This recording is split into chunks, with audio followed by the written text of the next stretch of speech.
Hey guys, welcome to the Killing the Tea podcast. This is Gare, And Kate. and we are going to be discussing all things chills, thrills, and kills. Kate and I are going to be talking about our favorite books, TV shows, and movies that are in the thriller or crime fiction genre, as well as some reading habits and other items related to how we met on Bookstagram that will fit in with this podcast. So, thank you so much for joining us, and we hope that you have fun and get totally terrified. Miss Amy, thank you so much for joining us. Yeah, thank you so much for having me. Yes, we are here to talk about one of my favorite reads of the year. Yes. I did it for you. What a stunning cover, by the way. I know they I did know. a really nice job with the cover. It's so amazing. Yeah.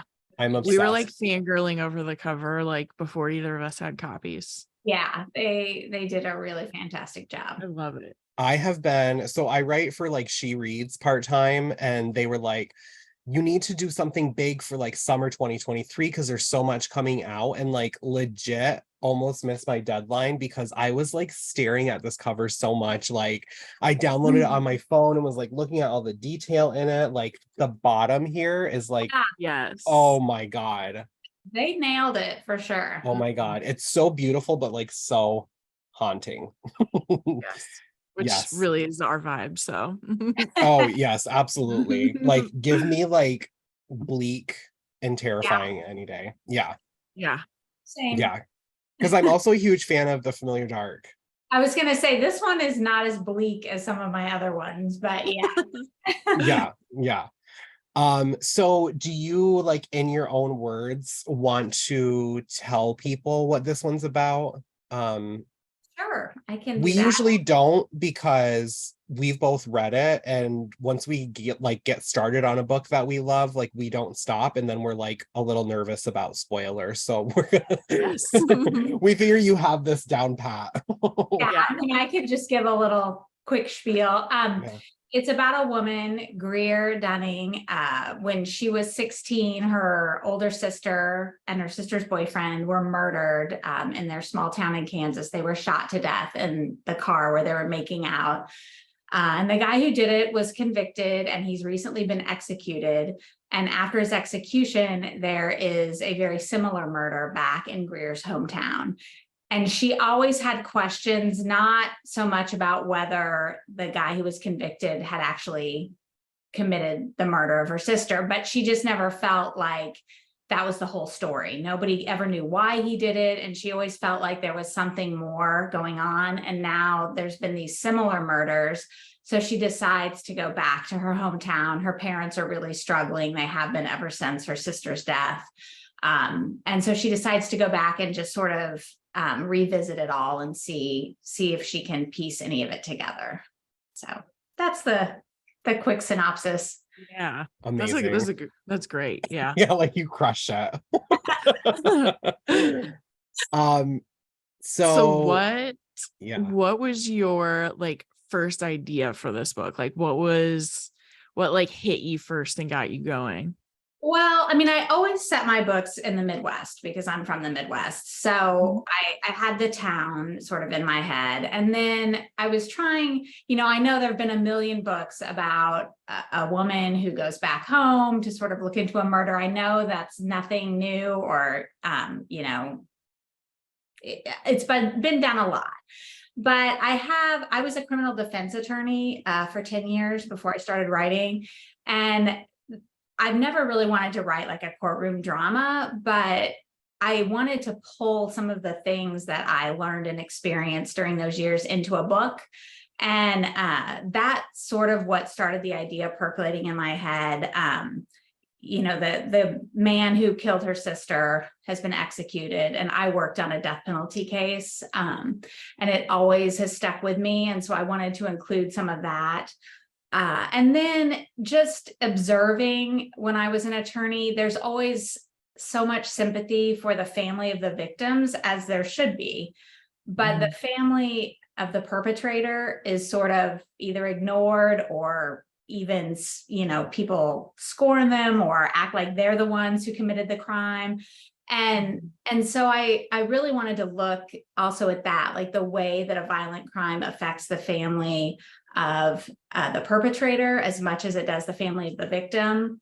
And then, the other thing, and this is a controversial thing to say probably, but I represented people who'd done horrible things, but most of them weren't horrible people.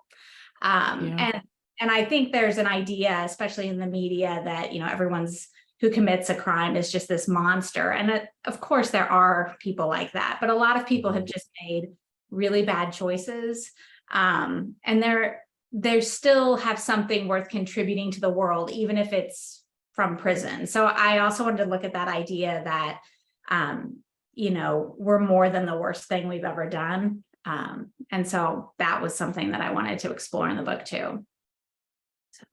That is such a cool answer. Like, That I is was not amazing. expecting it. And then everything you said, I was like, oh yeah, I see where that was in the book. And like, oh Right. yeah, I totally see that. Like, you do feel so empathetic for everyone involved. Like, I could tell that you were trying not to like make anyone black and white, basically. Yeah, and I've always said, I don't know whether that's why I became a defense attorney or if that happened when I was a defense attorney, but I have a really hard time seeing things in black and white. Almost everything is sort of gray for me. And so that definitely bleeds into my writing for sure. Yeah. Yeah, you can definitely tell too, because there's so many layers between like the plot and the characters, and like you said, like how the families are affected. And one of my favorite things that I like, Kate is probably so sick of hearing me say this, but like one of my favorite things with crime fiction right now is this whole thing of how, in the media, a lot of times they pay more attention to the killer than the victims. Right.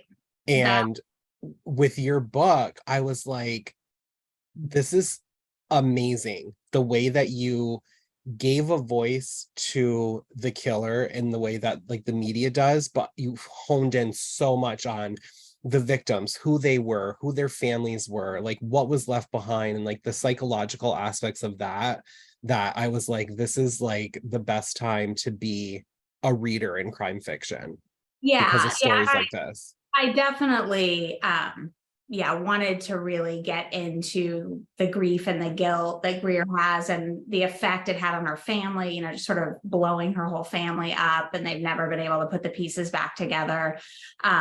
Because I do think with crime victims and, the families of victims, there's sometimes this idea that, oh, well, once someone's convicted, you have closure and then everything goes back to normal. And that's not true most of the time.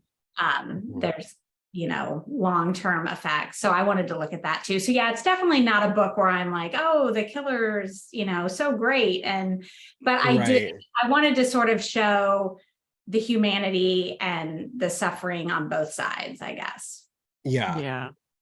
And I love how you showed how it affected the killer's family as well, and how people are like, you can't help being related to somebody. You can't help, who you're related to and, who's under your roof. But at the end of the day, like they didn't, do anything to deserve how people treat them. And it's something that I think people brush over a lot in crime fiction. So I actually think I remember telling Kate, like, when we were reading it, I was like, I am so invested in all of these characters.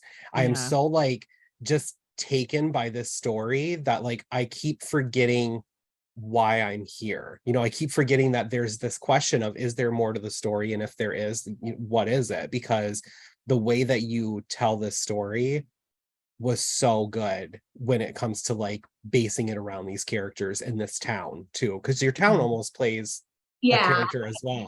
Yeah, and I definitely would say I'm more of a character-driven writer for sure. Which, that's not everybody's cup of tea, but that's just how those are the books I gravitate towards reading, and that's how I write. It always starts with the characters and flows out from them rather than starting with the plot and flowing from there, if that makes any sense. Right. No, it really does, because I feel like one of the things I noticed, I think a lot of the stuff that I was highlighting with Greer was like like her parent, depicting how even both of her parents dealt with it completely differently. Like they weren't even dealing with it the same as each other.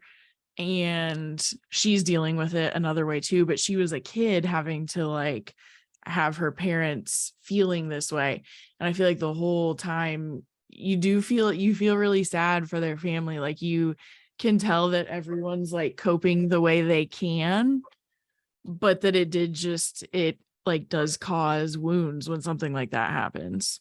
Yeah, and they're all coping in their own way, but like you said, in their own separate bubbles. Like nobody Mhm. helping each other or communicating with each other at all. Yeah. Sort of prolongs the agony for everybody, I think. Yeah. Yeah. One of the things that I loved about this one that I don't think that you see a lot in stories like this is the contrast between the families of the previous victims and the victims, in the present timeline. What was that like, writing the differences there? Well, I don't outline at all when I write. And so My I mind's blown right never, now. I My never, mind's always blown when people say that. I know. I It's never, always so funny too, because it's always a story like this that somebody says, "Oh, I Yeah. didn't outline," and here I am thinking that there's like a wall in your house somewhere with like yeah. 5,000 post-it notes. It's like, this has to be on line 32 on page 6, because like you would think that you would, but that is amazing. Sometimes I wish Yeah. I did, but so sometimes a lot of times the characters just kind of show up for me, and I don't really know who's gonna show up and what they're gonna bring to the story.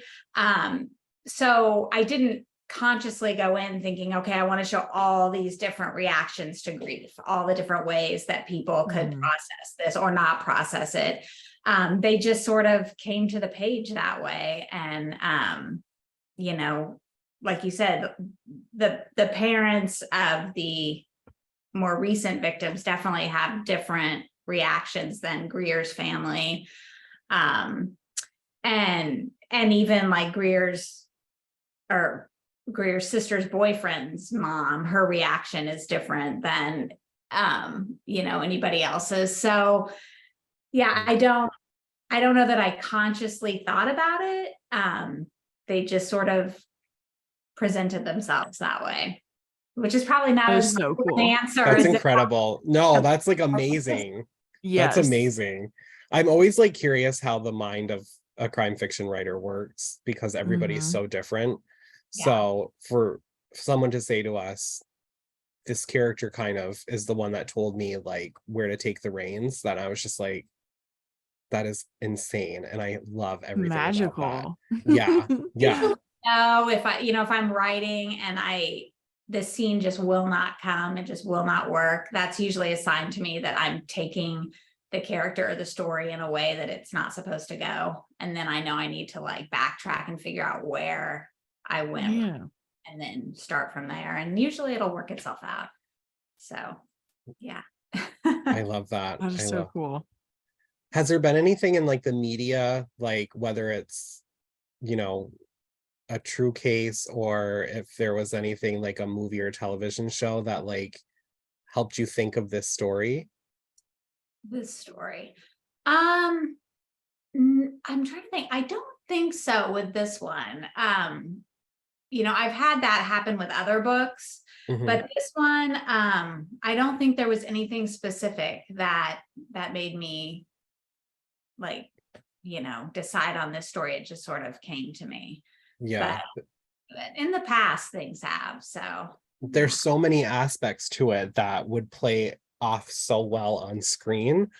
Oh Uh, yeah. like it just the couples on like Your Lover's Lane, is like Mhm. presented so well in different movies, and then with like your book, it's like this whole different beast in itself, instead Mhm. of being a cliche, in a way. Yours just like has this very bleak, dark tone in it that you don't see Mhm. in, a story like that starts off, because usually it would be like, um like the Zodiac movie, Oh, or there was this old one. I mean, well, I'm old, but there was this old movie when I was in there was this movie in high school that was called like Cherry Falls, and there was like a scene where it like started off kind of the two kids on yeah. Never Lane, but just the way that you wrote it, like I remember reading that scene and just like having to take a minute because it was so like heartbreaking, and you sprinkled so many of those scenes Mhm. throughout the story. But I Yeah, just think, yeah. that was something that showed up after I finished my first draft. I was like reading through and I thought, I really wish there was a way to hear from these people who are not in the story. Mhm. And so that's when I decided to put those little chapters from everybody's point of view, including the towns Yeah. at the very beginning, which, yeah, that was just because I think it's sort of like what you said. A lot of times in crime fiction, the victims are already gone by the time the story starts, so you don't get to know Mhm. them at all, um, Mhm. Yeah. except through what other people say about them. So I thought I would just, sprinkle a little bit in so people could know them a little more. Yeah. Yeah. Yeah, I absolutely love that.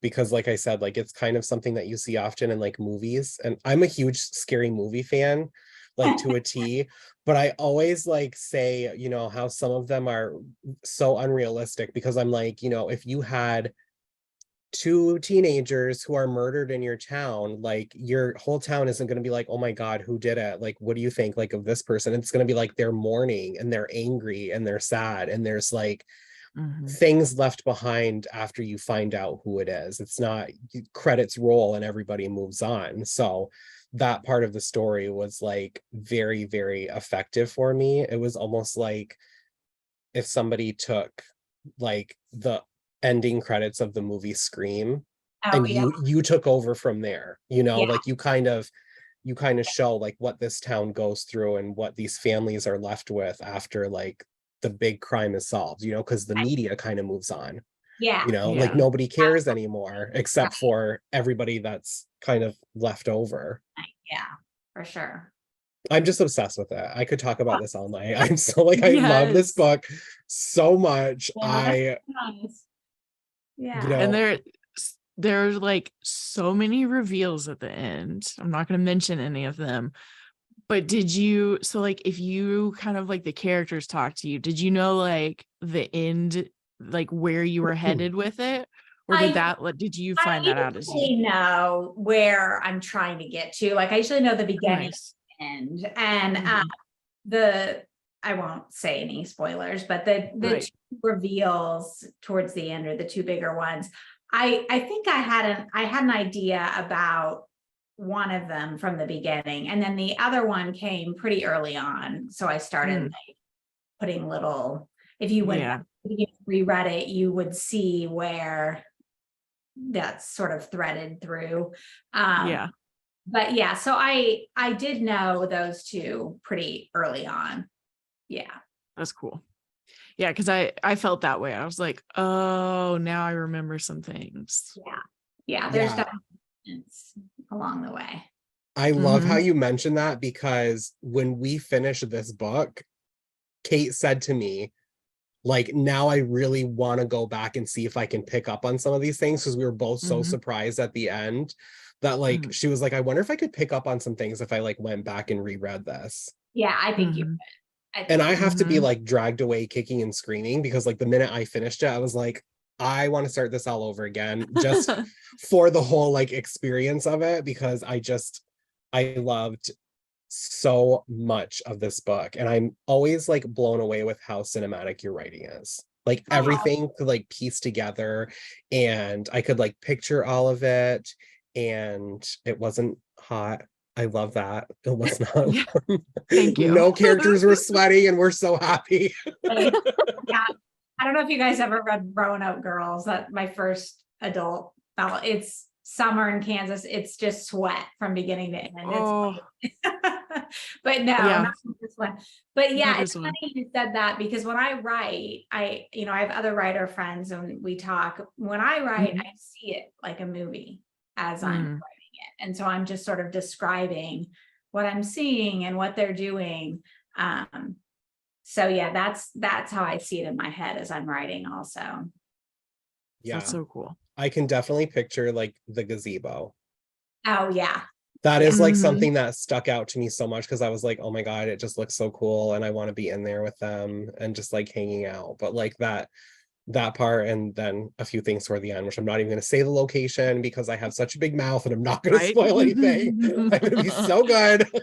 But I will say, going back to what you said about like threading little hints through from the beginning, it's Mhm. always a balance, because I feel like books that don't do that at all, I always feel kind of like they're cheating when I get to the end. Yes, That's not that's fair, how I feel. because you didn't give me anything to Yeah. Mhm. hear. And so it might be more shocking, but Mhm. that's just me. So I really wanted to make sure I put some things in there, but it's, it's a balance, because you don't want to make it so obvious, but you still Yeah. have those little tidbits in there that at the end, Yeah.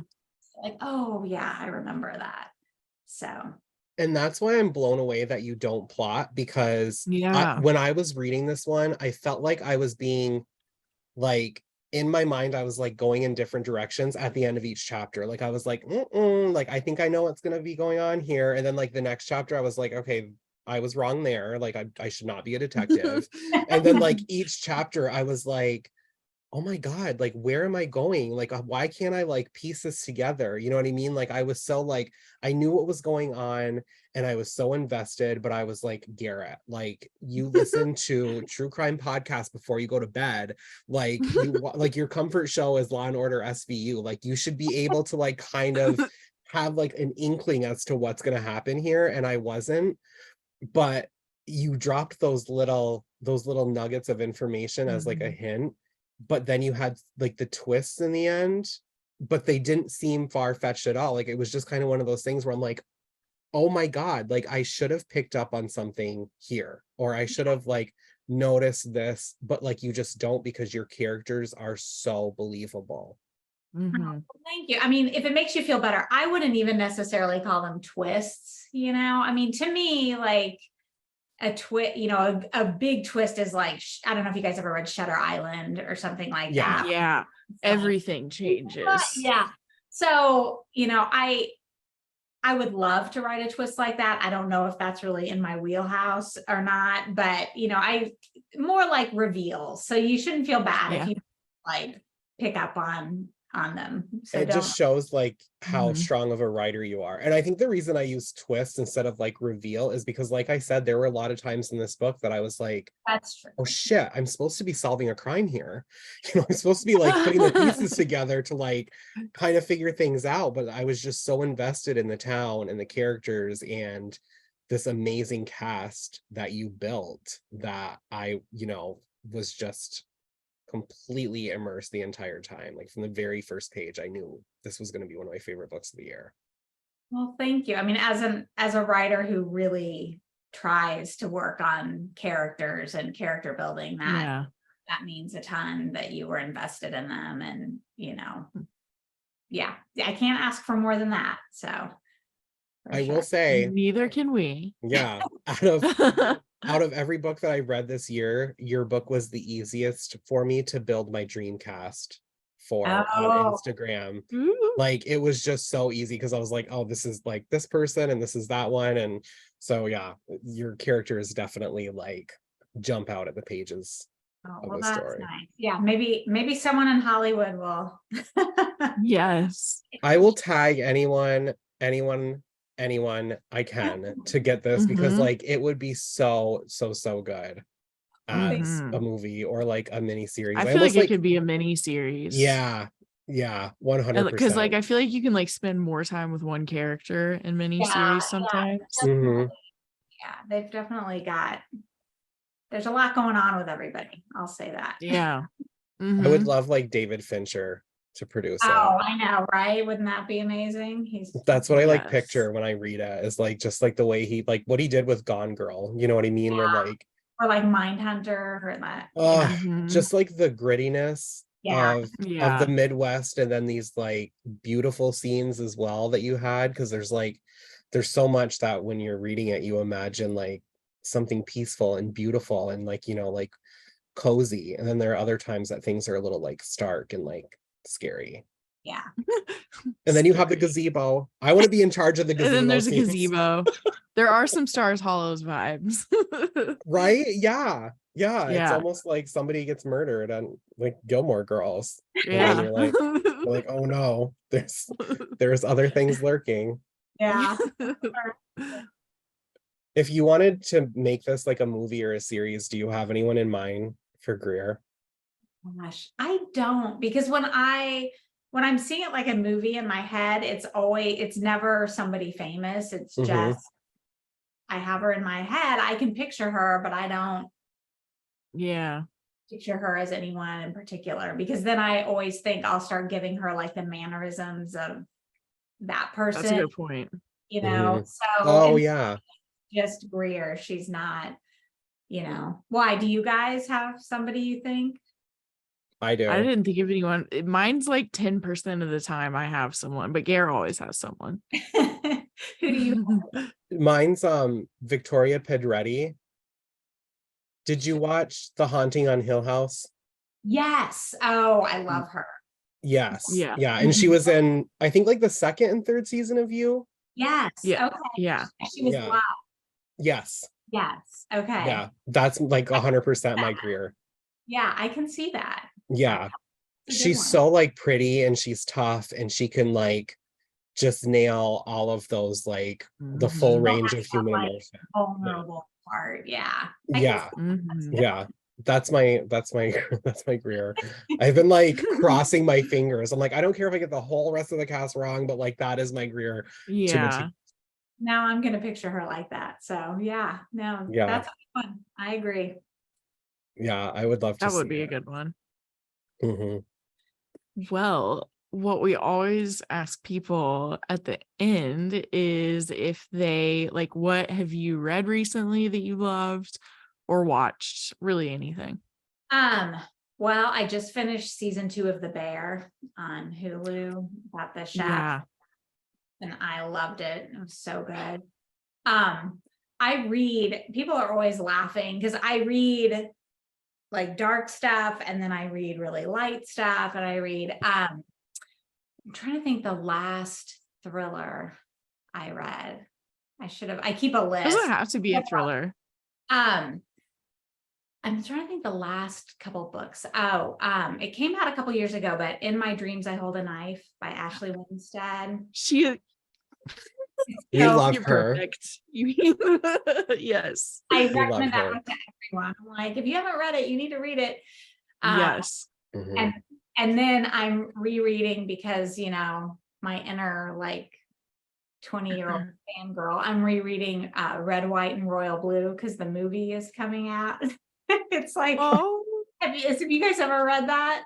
I just read you it did, like a right? month ago. Gosh, I love it. And I'm Oh like, my God, it's so sweet. it's so sweet. So I'm rereading it because the movie comes out next month. So I wanted it to be like Yes. so yeah, those Oh, are like the two that I've read most recently. I think, and they're both rereads. I've read them both before. Like sometimes you just need those comfort books where you're like, I know what I'm gonna get and it's gonna be amazing. mhm. So yeah. Yes. Yeah, I completely agree. Oh my God, those are like two of my favorite books. I know. I think we need her as another co-host. Oh my God. Like join in. And That she is hates the amazing. summer. Yes, you hate being hot. Like oh my God, my mind's just blown away. Those are like two of my favorite I books. You wrote know. this thing. Oh my God, I'm obsessed. And I'm oh glad you guys had read those that I mentioned because yeah, it's Yeah, really nice when people like the same books that you like. yeah, it's so fun. it's so funny too, because like I'm always like telling Kate, like I either want like the darkest thriller Yeah. or like the The steamiest, fluffiest, steamy. cutest, like Yes. male romance I can find. So it's like red, white, and royal blue, and then like something like this. Yeah, And I'm that's like, oh what my God, I'm so happy. I go back and forth. Yeah, Yes.